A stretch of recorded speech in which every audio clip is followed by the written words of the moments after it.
أيها الذين آمنوا استعينوا بالصبر والصلاة بسم اللہ الرحمن الرحیم والصلاۃ والسلام علی سید المرسلین وخاتم النبیین وعلی آلہ الطاہرین الطیبین واصحابہ اجمعین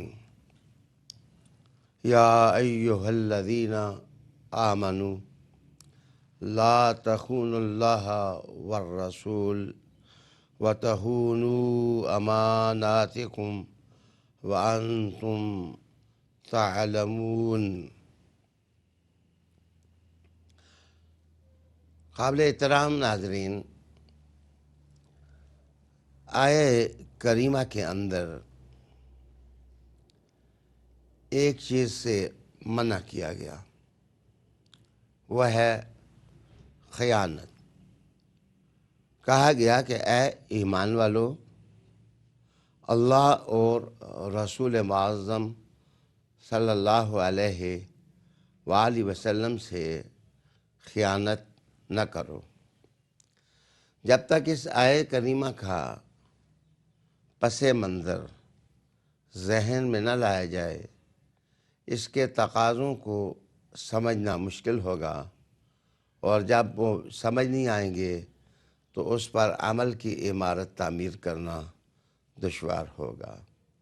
اس آیہ کریمہ کا نزول جو تاریخ رکھتا ہے، مختصر الفاظ میں آپ کے سامنے لاؤں گا کہ رسالت مآب صلی اللہ علیہ وآلہ وسلم ایک غزوہ سے واپس تشریف لائے، اور آپ نے جنگی لباس اتارا اور سر مبارک آپ دھونے کی تیاری کر رہے تھے کہ حضرت جبرائیل آپ کے پاس تشریف لائے اور عرض کی کہ یا رسول اللہ صلی اللہ علیہ وسلم، میں نے تو ابھی تک جنگی لباس نہیں اتارا، اللہ تعالیٰ کی طرف سے حکم نہیں ہوا کہ میں جنگی لباس اتار دوں، آپ نے جنگی لباس اتار دیا ہے۔ اللہ تعالیٰ کا حکم ہے کہ بنو قریظہ جو ایک یہودی قبیلہ ہے، وہ اپنی شرارتوں سے باز نہیں آ رہا، آئے دن وہ مسلمانوں کو تنگ کرتے ہیں، ان کی طرف بڑھا جائے۔ رسالت مآب صلی اللہ علیہ وسلم نے منادی کو کہا کہ یہ اعلان کر دیا جائے کہ جو شخص اطاعت کا قلادہ اپنے گلے میں ڈالے ہوئے ہے، وہ جنگی لباس پہنے۔ محمد صلی اللہ علیہ وآلہ وسلم اس کو بنو قریظہ کی طرف دعوت دے رہے ہیں کہ ہم عصر کی نماز وہاں جا کر پڑھیں گے۔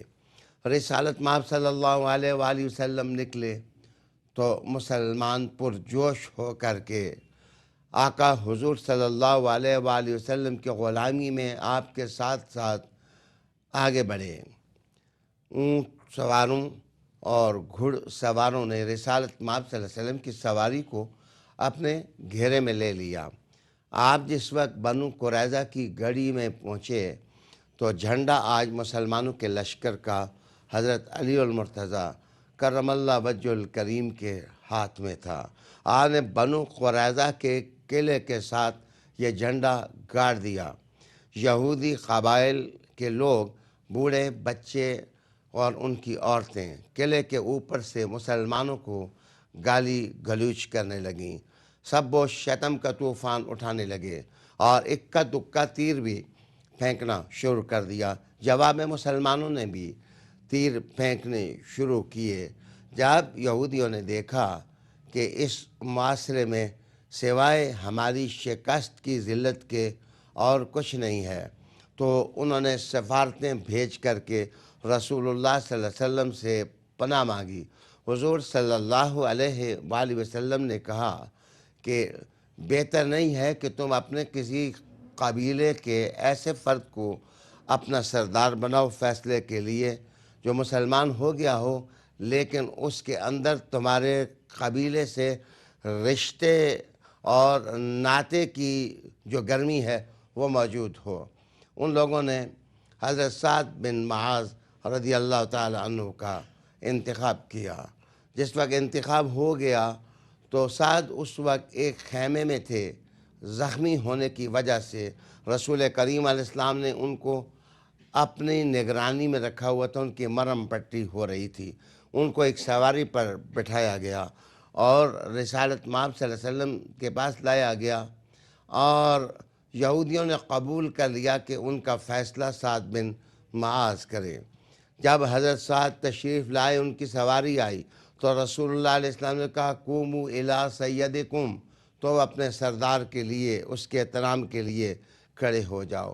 کسی کے لیے کھڑا ہونا اگر شرک ہوتا تو رسالت مآب صلی اللہ علیہ وآلہ وسلم حضرت سعد بن معاذ کے لیے ان لوگوں کو کھڑا ہونے کا سبق نہ دیتے۔ آپ خود بھی سیدہ طاہرہ بطول زہرا کے لیے کھڑے ہو جایا کرتے تھے۔ ناظرین، جب سفارتیں آنی جانی شروع ہوئیں تو حضرت ابو لبابہ رضی اللہ تعالی عنہ سفیر بن کر کے یہودیوں کے پاس گئے۔ ان کی عورتیں روتی ہوئی اور ان کے بچے روتے ہوئے ان کے پاس آئے اور پوچھنے لگے کہ فیصلہ کیا ہے۔ ابو لبابہ کا ایک رشتہ ان کے ساتھ تھا جناب، وہ تھا قبائلی رشتہ۔ آپ نے راز تو منکشف نہ کیا، لیکن صرف اتنا کہہ دیا کہ گلے پر ہاتھ پھیر دیا کہ تمہارے لیے اب فیصلہ یہی ہو سکتا ہے۔ فوراً جب اشارہ کیا تو اس کی خلش ان کے دل میں پیدا ہوئی اور وہ خود ہی حضور کے پاس جانے کے بجائے مسجد نبوی میں گئے اور اپنے آپ کو رسیوں کے ساتھ، ستون کے ساتھ مضبوطی سے جکڑ دیا اور کہا کہ جب تک اللہ مجھے معاف نہیں کرے گا، میری توبہ قبول نہیں ہوگی، اب میں رسیاں نہیں کھولوں گا۔ تو عالی جناب ان کی بیوی نماز کے وقت آ کر ان کی رسیاں کھولتی، وہ وضو کرتے، نماز پڑھتے اور پھر رسیوں میں بند ہو جاتے۔ تو یہ ایک راز تھا جو سعد بن معاذ نے ان کے بڑے جوانوں، لڑائی لڑنے والوں کو جناب قتل کرنے کا حکم دیا تھا اور ان کے عورتوں اور بچوں کو غلام بنانے کا اندیا دیا تھا اور ان کے اموال کو مہاجرین اور انصار میں تقسیم کرنے کا اندیا دیا تھا۔ تو ابو لبابہ سے یہ راز منکشف ہو گیا۔ 6 دن آپ ستون کے ساتھ بندے رہے۔ 7ویں دن رسول کریم علیہ السلام جب ام سلمہ کے گھر آپ نے قیام کیا ہوا تھا، رات کے وقت آپ نے کہا ام سلمہ ابو لبابہ کی معافی ہو گئی ہے۔ آپ اتنی بےتاب ہوئیں، اس وقت پردے کے احکام نازل نہیں ہوئے تھے، اور آپ نے دروازہ کھولا، پردہ ہٹا کے مسجد نبوی میں آواز دی ابو لبابہ تمہیں مبارک ہو کہ اللہ کی طرف سے تمہاری توبہ قبول ہو گئی ہے اور تمہاری معافی ہو گئی ہے۔ ناظرین، یہ جو حضرت ابو لبابہ نے اپنی گردن پر ہاتھ پھیر کر کے گویا ایک فوجی راز تھا جس کو منکشف کر دیا۔ اسلام تربیت دیتا ہے کہ فوجی رازوں کو منکشف نہ کیا جائے۔ اس کو خیانت سے قرآن مجید نے تعبیر کر دیا اور یہ حکم نازل ہوا یا ایھا الذین آمنوا لا تخونوا اللہ والرسول، اے ایمان والو اللہ اور رسول سے خیانت نہ کرو، یعنی ان کے بھیدوں اور ان کے رازوں کو منکشف نہ کرو۔ اس کے ساتھ ہی چونکہ امانت اور خیانت کا عنوان چل نکلا تو قرآن مجید نے یہ بھی کہہ دیا کہ جہاں قومی امانتوں کی حفاظت ضروری ہوتی ہے، وہاں تمہاری ذات میں جو امانت کا نور اللہ نے رکھا ہے اس کی حفاظت بھی تم پر لازم ہے۔ شاید اس سے اشارہ میرٹ کی طرف تھا کہ ایک مسلمان کے وجود میں قرآن کا نظام، رسول کریم علیہ السلام کے اسوہ کا نظام، اللہ سے وفا کا نظام اور رسول کریم علیہ السلام سے وفا کا نظام امانت ہے۔ ہمیں اپنی امانتوں کی حفاظت کرنی چاہیے، خیانتیں نہیں کرنی چاہیے۔ یہ کتنا عام عنوان ہے۔ میں صرف اشارہ کروں گا کہ جناب عبد المطلب نے جس وقت ابرہ سے مذاکرات کیے تھے تو حضور کے دادا جان نے کہا تھا کہ میرے پاس اونٹ کچھ میرے ہیں، کچھ میرے قبیلے کی امانتیں ہیں، تم میرے اونٹ واپس کر دو۔ تو ابرہ نے کہا تھا کہ میں نے تمہیں جہاں دیدہ شخص سمجھا تھا، لیکن تم نے صرف اونٹ مانگے ہیں، کعبے کی بات نہیں کی ہے۔ تو تاریخی الفاظ عبد المطلب نے ادا کیے تھے کہ میں اونٹوں کا مالک ہوں، اس لیے اس کا سوال کر رہا ہوں۔ جو کعبے کا مالک ہے وہ اپنے گھر کی حفاظت خود کر لے گا۔ جناب اس کے بعد ابو طالب نے بھی جس وقت شیب ابی طالب میں جس وقت مقید محصور ہوئے تو آپ نے قبیلے کی جو امانتیں تھیں وہ ادا کیں۔ جب رسول کریم علیہ السلام شب ہجرت جس وقت مدینہ کی طرف نکلے تو حضرت علی کو اپنے بستر پر لٹایا۔ امانت کی ادائیگی کتنی امپورٹنٹ تھی، کتنی اہم تھی کہ حضرت علی المرتضیٰ کو موت کے منہ میں گویا سلا دیا کہ اے علی، میں صادق اور امین کے نام سے یاد کیا جاتا ہوں، تو میرا بھائی ہے، تو میرے بستر پر لیٹ، جب صبح ہو جائے تو جو امانتیں مکہ کے لوگوں نے میرے پاس رکھی ہیں وہ تو واپس کرنا۔ ناظرین، قرآن مجید کی آیت نے کہا یا ایھا الذین آمنوا لا تخونوا اللہ والرسول وتخونوا اماناتکم۔ دلچسپ بات یہ ہے کہ اماناتکم کہہ کر کے کم ضمیر اپنی امانتیں، اس میں اشارہ اس طرف بھی ہے کہ مسلمان دوسرے مسلمان کا عزت کا محافظ ہوتا ہے، اس کے مال کا محافظ ہوتا ہے اور اس کی جان کا محافظ ہوتا ہے، نگہبان ہوتا ہے، خیال رکھنے والا ہوتا ہے۔ تو اماناتکم کہنے سے تمام قسم کی امانتوں کی حفاظت اور ادائیگیوں کا درس جو ہے وہ اس آیہ کریمہ میں دے دیا گیا ہے۔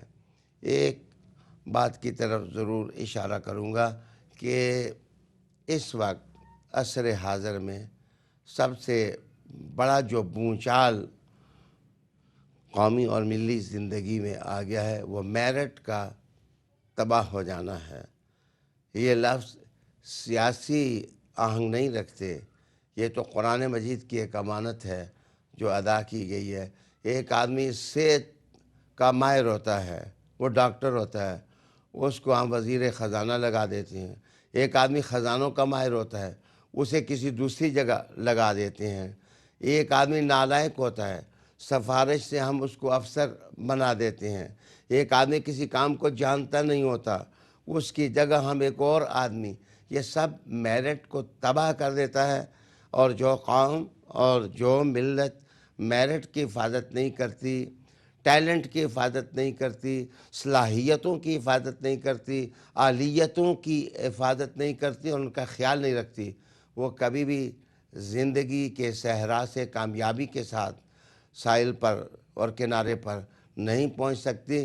یہ آیت ہم سے تقاضا کرتی ہے کہ ہم قومی امانتیں، ہم ملی امانتیں، ہم عمرانی امانتیں، ہم روحانی امانتیں، ہم ہر قسم کی امانتوں کی حفاظت کریں اور جو اس کا اہل ہو اس تک پہنچائے۔ اے اللہ کریم، ہمیں صادق اور امین جو صرف حضور تھے، اے اللہ ان کی سیرت اور اسوہ حسنہ کا فیضان عطا فرما دے۔